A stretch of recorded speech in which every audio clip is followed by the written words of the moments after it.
Welcome back. It's the Kovacs Report. It's time to take a look at a brand new Marvel #1, celebrating, I think, 250 years of the United States of America. So, we have a very bold and ambitious concept here. In short, the heroes are sent back to 1776 to ensure that the Americans win the War of Independence and America is born. Yes, that is the concept. Let's get into the book, because I am going to go through it page by page, which means, as you know, there will be spoilers. So read the book beforehand if you don't want it spoiled. Like the video if you can, and please do hit that subscribe button. It really helps me grow the channel. I'm learning how to do this better and better each video, hopefully. I just want to make it the go-to place for reviews and comic book opinions. So let's kick off with the synopsis, although I have told you what it's about, but let's see what Marvel says. Revolutionary warriors assemble. Calamity strikes when a mysterious force dares to tamper with the sacred threads of time. Captain America and his formidable squad of Marvel heroes leap into action. Their mission? To safeguard the founding of the United States of America. The fate of the nation hangs in the balance at the dawn of the revolution, as these valiant heroes must navigate the treacherous waters of the past to ensure a future that remains untarnished. There we go. Exciting stuff, right? Exciting stuff. So let's dive into it. It's J. Michael Straczynski, with art by Sean Damien Hill and Ron Lim. Now, I am going to explain a few things as we go along for us Brits who probably don't know American history quite as well as you American viewers out there. So bear with me. Bear with me. Now, as you know, 1776 is a very, very important date in the American calendar. July the 4th, okay, to celebrate the forming of the Declaration of the 13 United States of America. Very, very, very important date, hence the title. And this whole book actually is tied into history. There are real-world generals there, real-world events, real-world locations, and that has been done quite well. You know, it really, really has done. But this book is bogged down. It is bogged down by lack of character development, a whole load of exposition. It was incredibly, incredibly hard to get to the end. I really had to force myself. I really did. Anyway, enough of that. Let's dive straight in. We are in Saratoga, New York, September the 19th, 1777, at the Battle of Freeman's Farm. Now, the art's pretty good. I mean, it's pretty good. It's not spectacular, but it's pretty good. No complaints there. We see this very ferocious battle between the Americans and the British. And General Gates has been brought a message from Colonel Morgan. And he has good news. Apparently, Morgan says his company of riflemen have broken through the enemy's rear lines and are circling around to the west to encircle. Now, while they're celebrating this little moment, a huge explosion is heard. In the foreground, you see this sort of rainbow of color hurtling towards the ground. What has appeared? I do not know. Anyway, we jump, and there's a lot of jumping back and forth, and it can be a little disorientating during reading the book. But anyway, we jump to Boston, July 1778. And we see a man here known as Franklin. Now, I'm going to assume that is Benjamin Franklin, of course. And again, for us English people who don't quite know American history very well, he was a key American founding father who played a crucial role in the War of Independence as a statesman, diplomat, and drafter of the Declaration of Independence. Now, he is formulating a deal with someone here, as you can see, a very strange-looking wizard.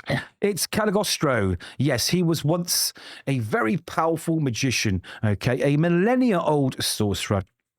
He's had various stories. He's a bit obscure villain in my book, really, but he stole the Darkhold from the Vatican Library. He brewed vampiric elixirs, earning the undying hatred of Dracula. And centuries later, he served as an occult advisor to the court of Louis XVI and waged a personal war with Dracula through the French Revolution. Okay, so, you know, JMS has picked some kind of characters that kind of would fit in here. He's done okay. He's done okay. Anyway, he's chatting about this ritual that he's about to be part of. Okay, I'm guessing He needs to do something to ensure that the Americans win and kick out those pesky Brits. Okay. And while he's chatting away, the ceremony begins and you see him levitate in the air and his spirit torn from his body, with Cagliostro saying, "These will be the last moments of your life," which is strange. I'm assuming he doesn't die because he can't die during this moment. Otherwise, the whole history they're trying to, save wouldn't be saved, would it? It will be over. Anyway, moving on, like the book does quite often, to the present time with Doctor Strange here. Yes, the real Sorcerer Supreme. I won't have anyone argue any different. And he is visited by this spirit form of Franklin. And Franklin says, "Listen, I have a story to tell." And Cagliostro tells me that you are the only person who could receive it or believe it. And then we jump to Spidey, who's chasing down this car thief, some Grand Theft Auto, and a very familiar teleportation portal opens up in the sky. Yes, it's Doctor Strange, and he is assembling his heroes to take on this mighty task. And he disappears through it, leaving the villain a little bit confused as to what just happened. Okay, now, the rest are assembled very, very quickly. We see Cap here reading a book, of course, in his apartment. And this chap here taking a sort of jog through the park turns out to be Bruce Banner. I didn't really get that at first hand. And we get Iron Man. And this is something that JMS keeps doing in these books he's writing at the moment. He tries to inject humor, which really falls flat. And I'm not a hater. I'm not a hater of JMS. I love a lot of his work. But let me just read this dialogue bubble to you. This is Tony Stark. No, and no. I have things to do. I expect flowers and chocolate, or at least an invitation to whatever this party is. I don't like to be pushed, so I'm not going. You know what I mean? It's just like trying to get a laugh, and it's just not funny. Anyway, they are all assembled, but before we can find anything else out, the book jumps yet again to the British encampment, upstate New York, September the 15th, 1779. Okay. Now, we have this very, very strange and powerful figure walking through the encampment, levitating the British soldiers into the air. They are nothing to her, so she must be some very powerful sorceress. She has a meeting she wants to attend with none other than Gentleman Jolly, who is General John Burgoyne. Again, a very, very famous British general during the War of Independence. And she announces herself very Games of Thrones-like. "I am Morgan Le Fay, Queen of Shadows, Lady of Avalon, Steward of Merlin, and half-sister to Arthur Pendragon. I have come here to save your life, your title, your position, and your war." So there we go. Now we jump back yet again to this sanctum of Doctor Strange, where he explains what exactly is going on. It turns out Morgan Le Fay wants to stop the forming of the United States. She wants to make sure that they are separated into 13 separate colonies, much like Europe, and the Avengers are never formulated or assembled. Okay, now there must be a little bit more to this, and something's revealed later on that indicates it is. But anyway, this is where we are subjected to even more exposition and dialogue. This book was an absolute chore to get through. If I didn't have my nice little vanilla chai latte, I know, very hipster, but you know what? They're tasty. And a white Kinder Bueno, I would not have gone through this. They literally got me through this book. Now, we have some philosophical conversations between the Avengers here and Spider-Man and everyone else. And Bruce Banner says, "Listen, it wouldn't be a bad thing, actually, if the British took over. It would be more of a lateral move rather than a good or a bad one." But of course, Cap says, "Goddamn no. We are going back in time, okay? And we are going to save the forming of the goddamn American United States, okay? We're not having anyone tell me we're not doing it." And of course, there is some back and forth and some explanation. Spidey brings up slavery to Bruce Banner, says, well, slavery was abolished by the British way before the Americans, so even that would probably be a better thing. But no, we're here to save the United States of America. And that's what's going down. Okay, and that happens quite a lot. Now, Morgan Le Fay has to prove to old Johnny here that she isn't some kind of strange, weird, delusioned woman that's walked through his camp, and she displays her powers, so he believes her, and he really, really does believe her. And again, we get even more dialogue and more explanation about what's going on. We learn that because Morgan Le Fay is immortal, okay? She can affect time very, very differently to a normal human or superhero can. So it's very important that we stop her right now. Okay, it's very, very important. Anyway, after more philosophical banter, they decide that it's time to get on with the mission. Now, we jump back to Morgan Le Fay, and this is where she explains. She goes, the way you neutralize the threat from the Americans is to ensure there is no America. Instead of states that are part of one nation, divide the continent into 12 separate countries, not 13. Like Europe, these countries will be constantly competing with each other. Perhaps you could even provoke a few wars here and there between them, just to keep things interesting. Even if some oppose you, they won't have the strength to fight the British Empire, while others will still remain on your side. You'll keep them divided for hundreds of years. Now, he notices while he's looking at this weird sort of map that she's spellcrafted for him to see, that there's a few bits on the map on the western side that he doesn't recognize. Like, what's all this about? She's like, not to bother, not important, stay focused. So she's also going for a bit of a land grab. Now, is this something to do with the Darkhold or something else in the mystical Marvel U? I don't know at this point. But she has plans within plans. But she has convinced him. She has convinced. Now we jump back to Franklin, and he's up against the wall here.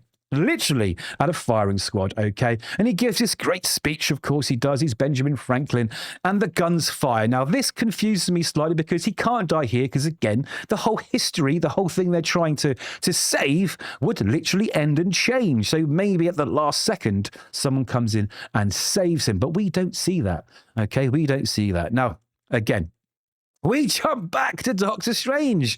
I know, back and forward. This whole issue spends so much time explaining time and history, this, that, and the other. It's just so all over the shop. But anyway, he explains that this tunnel, this time tunnel that they're going to open, must be guarded at this end, and he's the only one that can do it. And the boys are saying, oh, hold on. You know, we're going up against a magic user. We need a magic user, Stephen. Why are you coming with us? And he says, okay.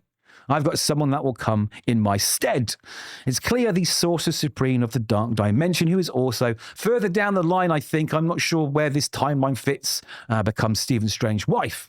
And they have a bit of a sort of estranged, pun intended, and tenuous relationship. So she's there to help the guys out. And off they finally go through this sanctum, the inner sanctum of Doctor Strange. It was all weird and wonderful. A great full page there. I did enjoy that. Now they get through and they arrive in Saratoga, New York, September the 16th, 1777. And they are in sort of period dress. And she explains that this is just an illusion so that you can blend in better. However, you are in control of that illusion. So if you want to change your costume in any particular way, just think it and it will happen. Or if you want to revert to your actual superhero costume, it's a thought away. So that's explained for some reason. Not sure why, but it is. Anyway, Cap does his thing. He starts telling people what they need to do. Okay? He says, right, boys. Okay? We need to save these people from dying. We need to save them from the meat grinder, which was this historical battle that happened there. Okay? So he sends everyone off on their mission. He sends Iron Man off to Philadelphia, which was where the American independence was actually formulated, funnily enough, and where the Age of Revelation is actually set. So maybe that's also a nod to, 1776 and independence for mutants. But we're here to talk about this book. Let's get back to it. She says, Tony, or he says, Tony, I need you to get to the capital in Philadelphia and sound the alarm. There's not enough time to send reinforcements our way, but at least the Continental Congress can start evaluating in case we fail, because the British arrest all of Congress. If they arrest all of Congress, it'll demoralize the troops, cripple the war effort, and the revolution is over. And he sends old Hulk, off somewhere else. He said, Bruce, with Tony off the grid, we need a scout who can cover a lot of ground in the least amount of time possible. We need you to go over there and see what the enemy's up to, where they are, and how they plan to attack.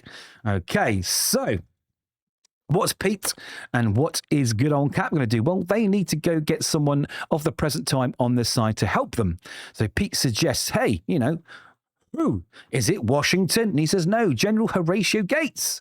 He was a friend of Washington who got him a job in the Continental Army as administrator. He says, this is the guy that's in charge, but we can't go to him for various reasons. We can't trust him. He is very untrustworthy. So Pete says, well, who do we get? And he says, Benedict Arnold. Now, Benedict Arnold, again, is a very famous person from that time.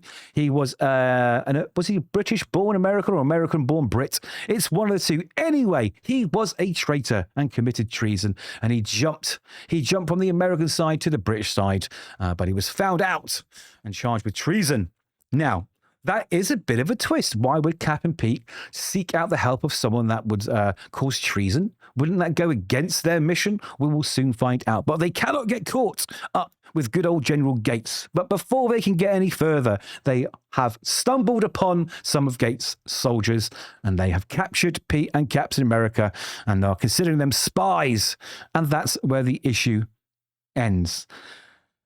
Whew. There's a lot to take in this book. There really, really, really is. Now, I can see JMS has tried hard to bring in all these sort of relevant people from the time, okay, and that's pretty good. A lot of it I actually still had to look up to find out who they were, why they were important. I had to look up some of the timelines and everything else. So if you're not really familiar with the history, it can be a little bit confusing. Add to that the constant jump back and forward, back and forward, back and forward, the convoluted time travel again storyline sewed into it too. It gets a bit of a sort of chore, like I said earlier, to get through. And by the time you've got to the end, all interest is lost. But at least it was for me. And that's not because I'm British and I'm not interested in American history. Of course I am. It just wasn't compelling enough. And it was too hard. It was too much brain power to go through this book. And I know it's all set up for the rest of the mini-series, okay? But they could have done it a little bit better. It's a little bit better. So there we go. Not going to pick up issue 2, I'm afraid. It really hasn't dragged me in enough. I don't really care enough about some of the sort of main sort of perpetrators of what's going on. Morgan Le Fay, Cagliostro. To me, it just feels like, listen, we need a book to celebrate America's independence. So let's throw the Avengers in, okay? Make sure it all happens. So there we go. There we go. Not a great book to start the week with, but at least we've got one out of the way. We've got four Spidey books to get through this week. We're going to probably put those out today, and lots of other reviews coming from, Marvel and DC, and maybe a bit of indie books too. So there we go. Those are my thoughts. Do let me know yours. Be very interested to hear what you have to say about the book. Don't forget to like the video if you can. I'd really appreciate that. And hit subscribe too. That would be fantastic. So take care, and we'll see you in the next one.